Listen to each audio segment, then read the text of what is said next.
22 years old na si Alexa Ilacad ay katatapos lang ng kanyang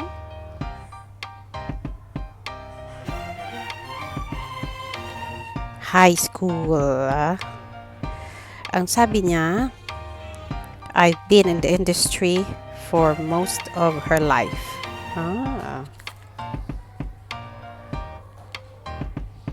She definitely has a lot on her plate with countless tapings and guestings, lalo na ngayon at magka-love team na sila ni Kade Estrada.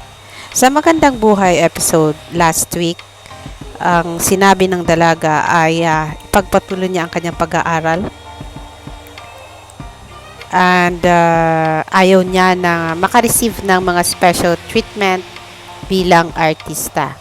Kaya po ako sobrang nagpursige kasi I wanted to prove to them na hindi ako artista lang. Kaya kung sumabay sa inyo lahat, kahit hindi ako nakakapasok or late ako dumadating, ang sabi ni Alexa Ilacad. So pagsasamahin or pagsabayin ng dalaga ang pag-aaral at ang pag-aartista, wow!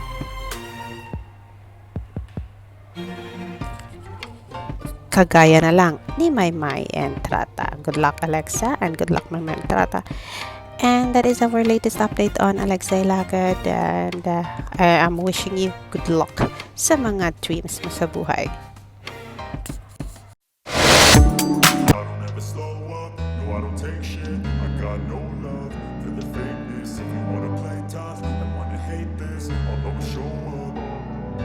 I don't ever slow up, no I don't take shit. I got no love for the fakeness. If you wanna play tough and wanna hate this, I'll always show up and make a statement. I don't ever slow up, no I don't take shit. I got no love for the fakeness. If you wanna play tough and wanna hate this, I'll always show up and make a statement. Everything I do so instinctive and so passionate. Every word I move so descriptive like an adjective. I got a vendetta against people who patented being negative when you should be getting after it.